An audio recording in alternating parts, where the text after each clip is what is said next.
Our next speaker up is Tony Hunley, Vice President, Bridge Practices at the Stantec Consulting Services. And Tony is going to talk to us today about Bridging Kentucky, creating value through innovative programs and approaches. Good morning, everybody. I guess I want to start off first with bringing regrets. Royce Meredith with Kentucky Transportation Cabinet was going to co-present with me today on this.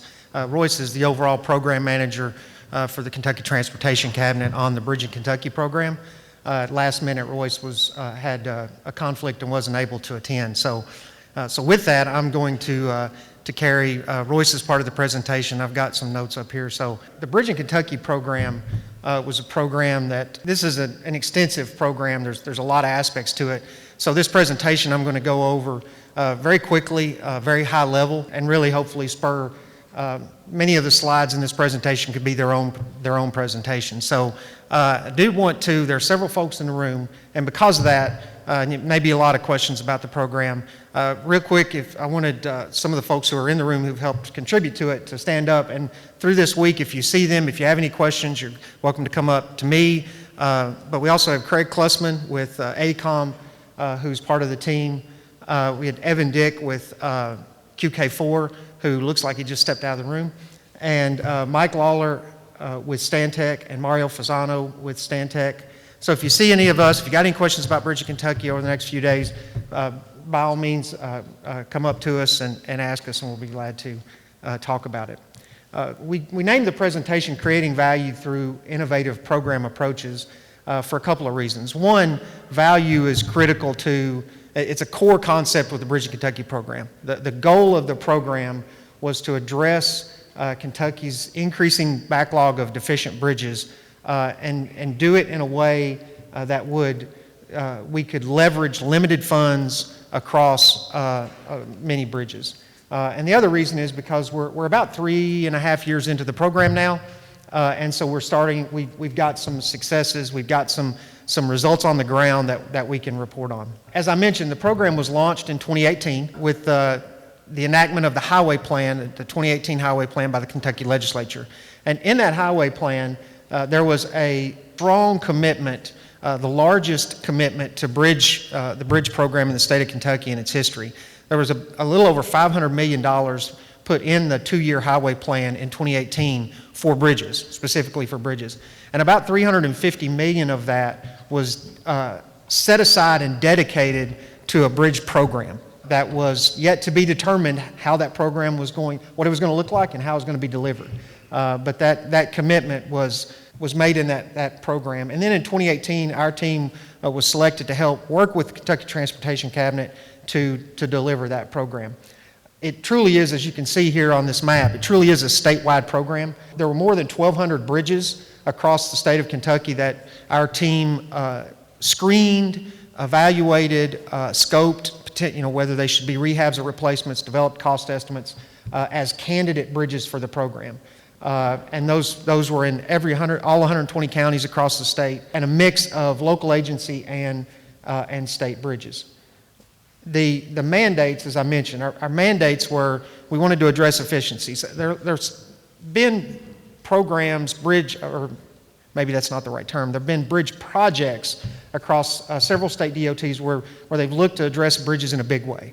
500 bridges in Missouri, 500 plus bridges in Pennsylvania. Typically those have been projects, a large project to do, Rapid Bridge and PennDOT. And whereas with Bridging Kentucky, the goal was to step back and look at it as a program and to develop a program to address those bridges, to restore capacities. It was focused on bridges with reduced weight limits and rated in poor condition. A goal of expediting those projects. I mentioned the $350 million. There were over 300 bridges identified in that highway plan that were our starting point.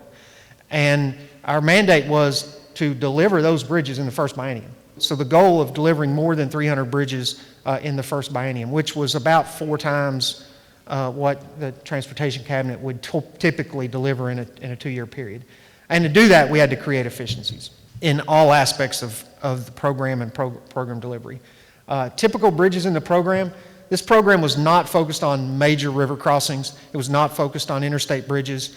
The program was focused on the workhorse bridges, the smaller bridges around the state. Really, and Kentucky has about 14,000, a little over 14,000 bridges in its inventory. That's state and local agency bridges. Part of what spurred the Bridge of Kentucky program was the fact that in looking at the highway plan in 2018, there are little more than 1,000 bridges that are either rated in poor condition or load posted with weight restrictions.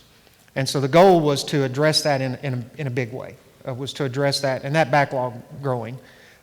So these bridges are, about 60% of them are locally owned, so it was not just a state bridge program, it was a state, and it was really about the condition of the bridge and addressing the worst bridges. Weight restrictions were a big deal. Many bridges in Kentucky, in the mountain area of eastern Kentucky, lots and lots of these bridges are on dead-end routes. These are bridges that go up into hollers, and it's the last bridge that people drive across going home. It's the first bridge when they come out into these communities, and those bridges are critical. They're also mostly local agency bridges, and funding is a challenge for local agencies, as we all know, and so those bridges represented some of the worst in terms of condition for Kentucky. And so our goal was to address that. Bridge types. So as I mentioned, it was not focused on major bridges, major river crossings, but the program did not shy away from anything else. We addressed historic bridges, we addressed truss bridges. Many of the bridges, the vast majority of the bridges are beam type bridges, either concrete or steel. But we had railroad rail car bridges. We had local agency bridges that were made up of whatever components they could put together to get the bridge put together. We had some concrete arches, a lot of historic bridges, and we'll talk a little bit about historic bridges. That was one of the unique challenges of the program and a real opportunity for success with the program as well. So as I mentioned, when the Cabinet envisioned a bridge program, the goal was to look at bridges differently than had been done in the past. Typically, bridge projects will get identified in a highway plan, and they'll generally get delivered as projects through the districts. Outside of the bridge rehab or bridge maintenance program. So typically those projects, and they'll go to the districts and be delivered similar to a roadway project, similar to any other project. And so the goal of this program was to bring that back to a centralized program decision-making framework that would allow us to make decisions quickly, to evolve and get the most bang for our buck. So we were also able to prioritize bridge projects. One of the things that I mentioned was there was $350 million identified in that highway plan. And our program team was told to deliver bridges in that highway plan, to deliver on that funding. We identified that we had savings in terms of delivering these bridges that were identified. So there were also more than 300 bridges, individual bridges. Those were our starting point. But we were able to add bridges in the first biennium because the cost of the program was going to allow us to add additional bridges. So in that first biennium, we added over 100 bridges to what we were delivering in the first biennium. And when we did, we were able to look at that from a condition perspective.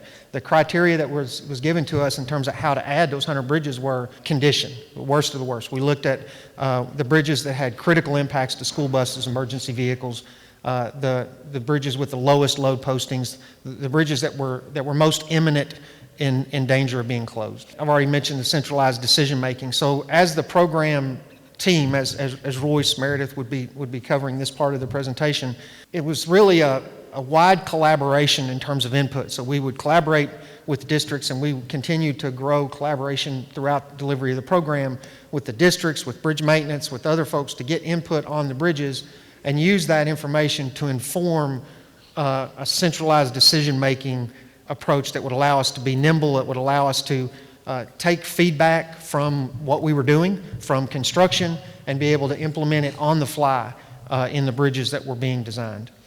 And I've already mentioned those key considerations. Critical was closures first, the load restrictions.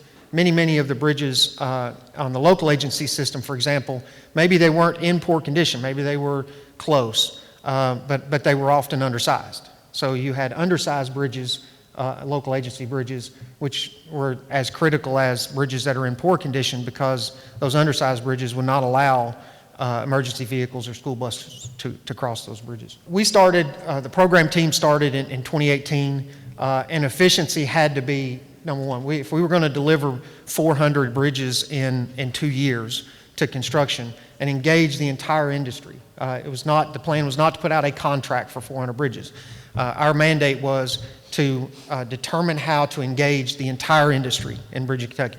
We wanted to make sure that every contractor who did bridge construction or bridge rehabilitation repair had a seat at the table to help us deliver the program. And so we utilized bundling, which I'll talk about briefly here in a minute. We utilized to help with that. We did put out one design build contract, which I'll briefly mention. But really, we had to determine how to streamline processes. So we worked with FHWA, sat down with Federal Highway Administration, with some of our environmental agencies, the SHPO, the State Historic Preservation Officer, the Fish and Wildlife, and other agencies to really sit down and talk about, okay, we need to do things different. We've got to do things differently than we normally do. How can we do that? And so we developed this program charter that was signed off on that allowed us to streamline processes, to develop new processes.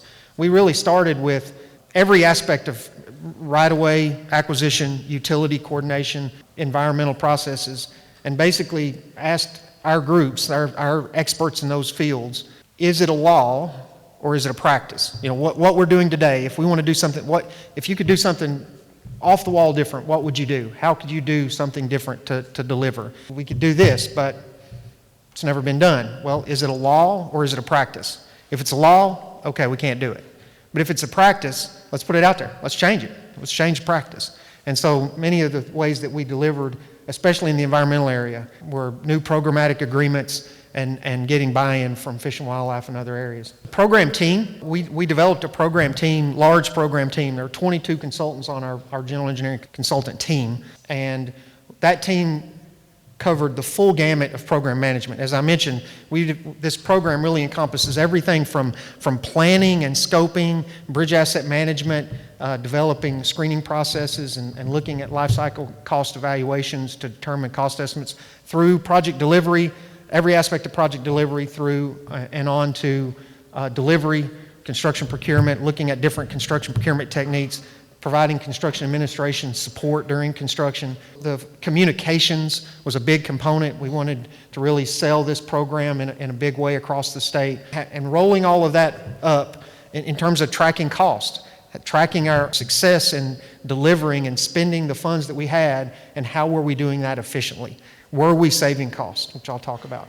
And so that program team, as I mentioned, our key partners Stantec's key partners were AECOM and QK4 and 19 other of our firms, specialty firms in environmental, specialty firms in right-of-way acquisition, specialty firms in project management information systems. We manage the entire program through a PMIS system called eBuilder, and that full gamut of specialties and disciplines. So I'll get into some of the delivery now. I've already mentioned the screening process, and I'll briefly touch on that in the next couple slides, but that is its own full presentation in terms of how we looked at, in the first 4 months from when we were selected in April, we had a 120-day plan to develop a program charter, get it signed by FHWA and the agencies, and utilize the state's existing bridge asset management information to screen and scope and develop cost estimates for the appropriate scope for more than 1,200 bridges. And we delivered that in the first 4 months,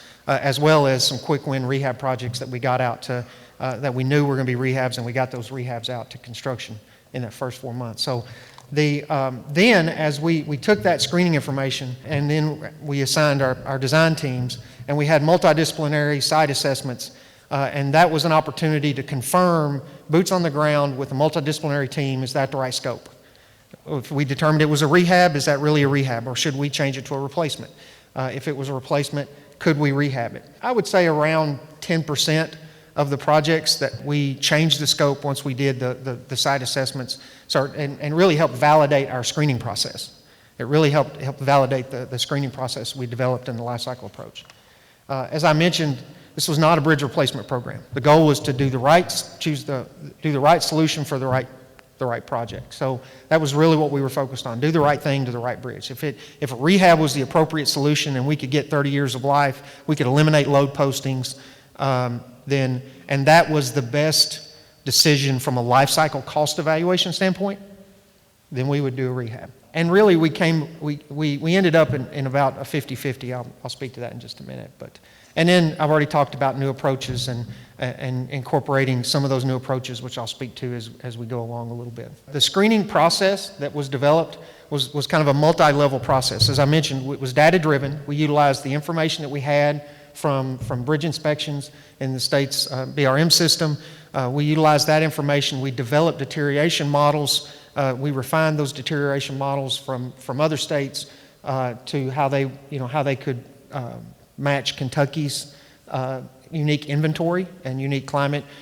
We looked at cost information for developing for maintenance activities in order to develop a life cycle cost model approach that we utilized. And we really wanted to, if it was unclear whether it should be a rehab or replacement, we really wanted to have a data-driven, defendable approach based on a life cycle cost evaluation. So first off, we developed that screening criteria. The team worked with bridge maintenance and with KYTC to develop what those critical screening criteria were. And then in level 1, we had teams of specialists who would look at the bridge and determine, well, is it an automatic replacement? There were certain characteristics. Josh Rogers, who's going to present next, told us he didn't want timber bridges rehabbed, right? So we got, if it was a timber bridge, we replaced it. If it was, in the end, if it was a truss bridge, we tried to figure out how to rehab it because SHPO wanted us to really try to preserve truss bridges. So we looked at those things. Was it an automatic rehab or automatic replacement? If it was, we went in that direction. Not, if it was unclear, then we moved to the next, to that next step, which was that life cycle cost evaluation. And we looked at what's the cost benefit of rehab. Is there a cost benefit to rehab this bridge? Or will replacement over the life cycle end up with a better cost benefit over the life of the bridge? And so that process then pointed us to rehabbing or replacing. We did do some spot field evaluations of that during the screening process in order to try to help validate that process, and we used that to refine the process. Coming out of that, we had decisions, and then rolled into that, we also had cost estimates that we could utilize. Of course, cost was an evolving thing with the program. I've already said this was not a bridge replacement program. Bridge in Kentucky was a bridge program to really look at how to optimize our funds and be efficient. And so in a lot of ways, it was a preservation-minded, preservation-first goal program. We were looking at the cost benefit of rehab to replacement. And if we could develop a good rehab solution or strengthening solution that would extend the life of the structure and save significant time and cost, because oftentimes maybe a replacement versus, say, a superstructure replacement on a very small bridge, perhaps the construction cost difference is not great. That replacement project very likely will require right-of-way acquisition. It'll require a larger environmental area to be cleared. It'll require, we've got a lot of, one thing that we did find in Kentucky is that if there's a gas line in Kentucky, it's next to a bridge abutment. And it's sometimes under the bridge abutment. And the other thing is the best way to cross a creek in Kentucky with a power line is diagonally across the bridge.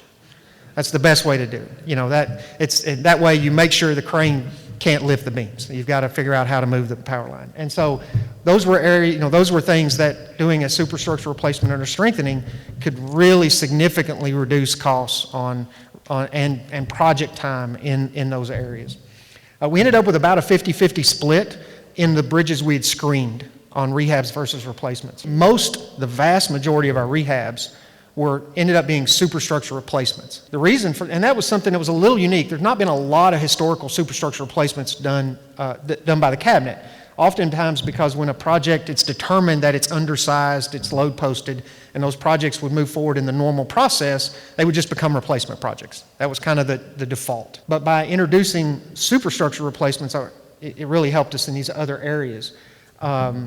And really helped us reduce costs and streamline. When we talk about rehab versus replacement, of course, inherent in new bridge design is an AASHTO 75-year design philosophy. Many of these bridges we build, we would assume would get greater than that. We're eliminating joints. Modern design techniques that really should extend the life of the bridges. On rehab projects, our goal, our mantra was to extend the life by 30 years. And that was the focus on rehab projects, was what activities do we do in the rehab to help extend the life by at least 30 years. Now, of those first 400 or so bridges we've delivered, there's a larger percentage of replacement projects. And the reason for that is it's that prioritization. Of those first 400 bridges, we added some of the worst of the worst. And by adding the worst of the worst, that did lead us towards those early bridges being replacements. So we actually are closer to 65 or 70% replacements in the first group of in the 400 that have been delivered to date. But in terms of looking at the global, more than 1,000 bridges that were evaluated, it was about 50-50. And so a lot of the bridges that we haven't addressed, it does open up the opportunity for rehabs and lower that cost. So talking about design efficiencies, we could get into this. One of the things that our goal was to do was to really push out design projects. And these are mostly shorter span bridges, as you saw a slide earlier. And so with that, we worked with the Transportation Cabinet's Bridge Design Office to enhance and expand their catalog of pre-designed elements. They had catalogs of different abutments, different breastwall abutments, different skew angles, different bridge widths. We expanded that. We introduced a new embedded pile bent style to the standard design elements, which really, it's a whole other topic that allowed us to reduce right-of-way and utility impacts on bridges where rock wasn't immediately at the stream bed. Expanding the pre-stressed box beam. We introduced a 3-foot wide pre-stressed box beam to the standards where the cabinet had utilized only 4-foot wide boxes, and that allowed us to really refine. Again, if we can utilize 3-foot wide boxes and get the bridge the right width for the road, we don't have to buy right away. We don't have to move a gas line. Well, that introducing that 3-foot box seems like a minor deal, but it can really help. It really helped us in some situations in moving projects forward. The entire process, the goal was efficiency, as I said. During the flow of the program, we reduced our cycle time to about 20 weeks from starting a project to the letting date. And of course, we had an 8-week letting. It had to be done 8 weeks before the letting in order to allow for the letting process. So we really reduced our typical average project to about 12 weeks. And that 12 weeks is design, an environmental document signed, all agencies signed off on, right-of-way certificates complete, utility agreements in place. And on average. Now, historic bridges took a little longer. Railroad bridges, we may never get there. But we're working on it. But when in doing that, the historical average, we look back at projects from, say, 2015 through 2017 that were delivered by the cabinet, bridge projects in that period right before, and we looked at when those projects went into the highway plan, when those projects initiated. The typical bridge project is close to a 4-year project from when it's identified in the highway plan, goes through preliminary design, looks at alternatives. Kentucky uses PL&G process, stage 1 process. The environmental process, then you stop, you do the environmental process, you wait, then you do the right-of-way acquisition at the end, and all of those things lead to, a process that can take up to 4 years. And our goal, again, was to deliver, our mandate was to deliver faster than that. So looking at the delivery mechanisms, that was the other aspect, was how do we deliver this program efficiently and engage everyone? And so we looked at project bundling and utilized and leveraged project bundling extensively. And in doing that, that not only in traditional design bid build, but we also, as I mentioned, had one design build project that we did put out as part of the program. Talked about right-of-way and utility coordination. One of the biggest benefits of project bundling, and if AASHTO, there's an initiative with EDC 5 on project bundling. There's a lot of good information on bridge bundling, and so I will kind of gloss over that very quickly here, but be glad to talk about it. But one of the things the one takeaway I would want you to have with project bundling is the most efficient and most bang for our buck that we got in the Bridge of Kentucky program was looking at project bundling during the project development phase, not just waiting till we had bridge plans and bundling projects for construction. We were able to leverage agreements with Fish and Wildlife, U.S. Fish and Wildlife for batch biological assessments, et cetera. We were able to work with utility companies across multiple bridges and have that conversation going on across multiple bridges, which allowed us to really get to negotiate some agreements and work with them. And we reduced our right-of-way and utility costs, as you can see here, to about $14,000 on average per bridge. I mentioned environmental. The batching was a huge deal, being able to batch the projects. SHPO with environmental archaeology, we were able to batch no adverse effects together and get an agreement in one bundle, but low notifications on Fish and Wildlife. We did have one unique project I'll just speak to very briefly. We had Kentucky's first bat bridge. One of the bridges that we identified early on in our review it had become a bat habitat due to the condition of the bridge, the deteriorated condition of the bridge. So much so that it was very important for Fish and Wildlife that we address that. And so our project team did research and looked at options, looked at some things that Texas was doing, and we developed a design that replicated the environment for the bats. And it's that design, you can see these cracks between the adjacent box beam bridges. And in doing that, our goal was hopefully the bats would come back. It's been a huge success. We had a bat survey, a few months after the bridge opened, and we had more than 1,000 bats identified in a bat survey. They came back just within months of the bridge being constructed. Project bundling, I'll just say there is a lot of information out there. We'll be glad to talk about project bundling. Lots of unique ways that we looked at bundling projects and considerations from the standpoint of work type and geography. How close should we put the bundles together? Should we do rehabs and replacements, which is one of our lessons learned was we didn't do that. We did put superstructure replacements with replacements, but if we had a repair job, we would do those separately. And because we found that the contractors that had special skill sets in repair and rehab typically didn't build new bridges. And so we got better pricing, we got better efficiency if we would bundle those work types. This slide is essentially a slide straight out of the bridge bundling guidebook from FHWA, in that we did see all of the efficiencies that you would expect to see with project bundling, both from an owner's perspective as well as from a contractor's perspective, with being able to schedule flexibility and being able to, we had one contractor with a large bundle do advanced material procurement and buy that material for bridges and put it in a yard. So a couple of those successes, this kind of teal green bundle that's in the far eastern part of the state there was an area where we really struggled with getting competition. That's the hills of Appalachia. We don't have a lot of bridge contractors. It's tough terrain. A lot of the bridges, it's a high percentage of county bridges are in bad condition.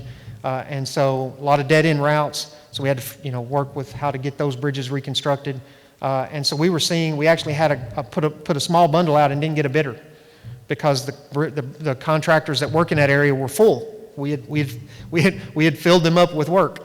And so we had to reevaluate how do we get competition. And so we increased the size of a bundle, and in doing that, we actually got contractors who JV'd together, two contractors JV'd together, were able to get us a good competitive bid to deliver that. Part of that led to the design build. So we had a design build with that response to that challenge we were getting in competition in Eastern Kentucky. We decided that we really needed to help create our own competition, to invite competition. And so we put 106 bridge projects, all replacements, in far Eastern Kentucky into a design build contract to try to help make it a large enough contract that we could get contractors and other contractors enticed in helping us deliver the bridges in that, because that was the highest concentration of bridges in poor condition in the state. And that was about a $100 million contract, and it's about halfway through, and it's really been a successful contract. So to wrap up, where do we stand? Has it been successful? Two slides in terms of has it been successful. One is cost, and that was one of our mandates: be efficient, deliver inefficiently. We've seen cost reductions across the board. The way that we're addressing right-of-way and utilities has allowed us to reduce the cost of the typical right-of-way and utilities on a project by 85 to 95% over those historical, all the bridges that we looked at from 2015 to 2017 that had been delivered. What are the average costs for right-of-way and utilities?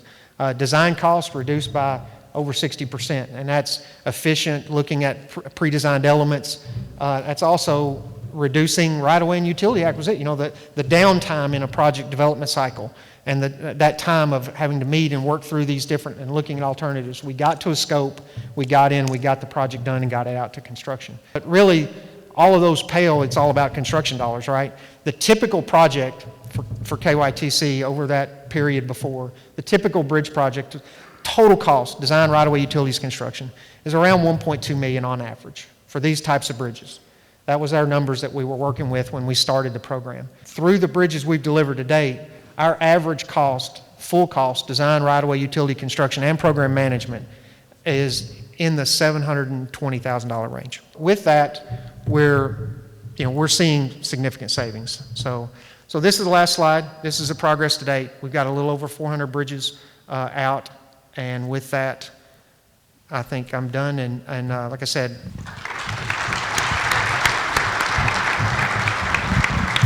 the preceding was produced by the National Center for Pavement Preservation.